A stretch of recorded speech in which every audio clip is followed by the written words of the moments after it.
Le rabbin Tryphon, dialoguant au IIe siècle avec saint Justin, philosophe qui devait finir à Rome en martyr, l'apostrophait avec violence. Vous devriez rougir de raconter les mêmes choses que les Grecs.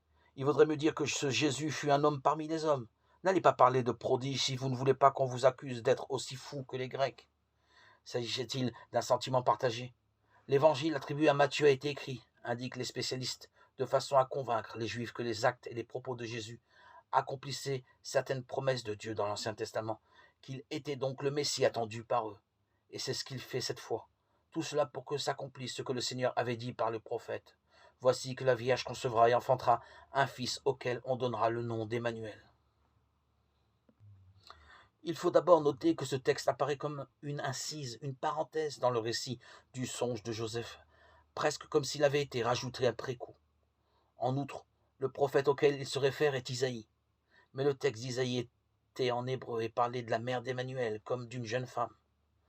C'est la traduction grecque établie dans la Septante, traduction de l'Ancien Testament établie entre 250 et 130 avant Jésus-Christ, à l'usage des Juifs dispersés dans le monde grec et incapables de comprendre leur langue d'origine.